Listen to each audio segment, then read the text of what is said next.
Jadi berkata-kata bunuh yang bisa membatalkan sembahyang apabila disengaja. Disengaja ditepu jih lam sembahyang. Sadar jih tengah dalam sembahyang. Itu biar daripadanya apabila memang terlanjur. Nyan hana masalah. Dua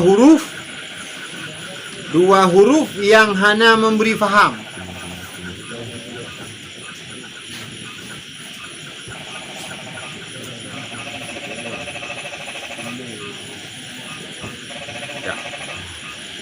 Hanjutkan dua huruf yang hana makna.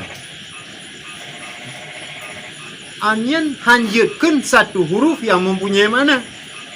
Punya satu hurufnya na makna. Hanjut tambah huruf.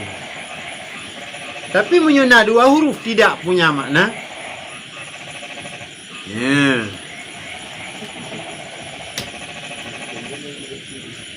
Yang hana punya makna aja tambah huruf.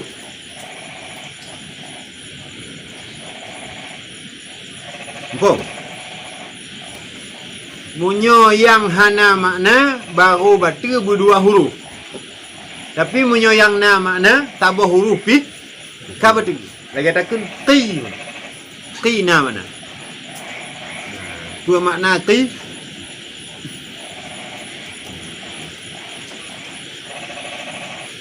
Pelihara olehmu makna. Karena dasar qi itu iuqi. Kagak hilang gebah tinggal qi tak boh. Jadi nyan walaupun qi satu huruf karena ji punya makna nyan membatalkan sembahyang atau ai.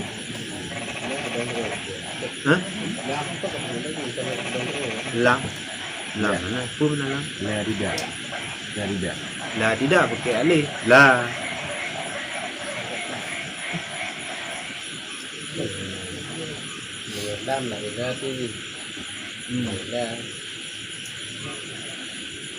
La makna ji apa ikan munyo ayu na makna ji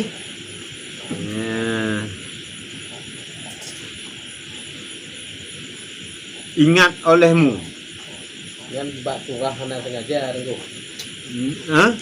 Surah sengaja. Surah sengaja.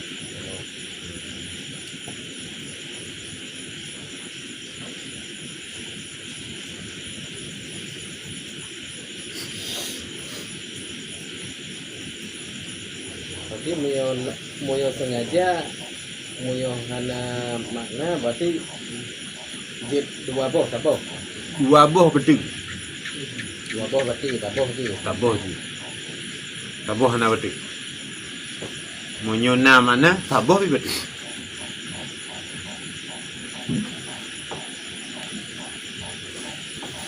Yang di memberi paham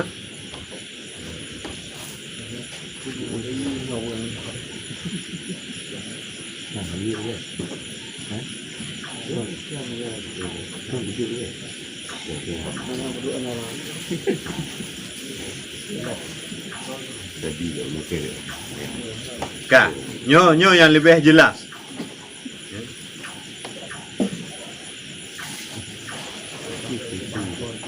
Adapun berdehem, gerhem,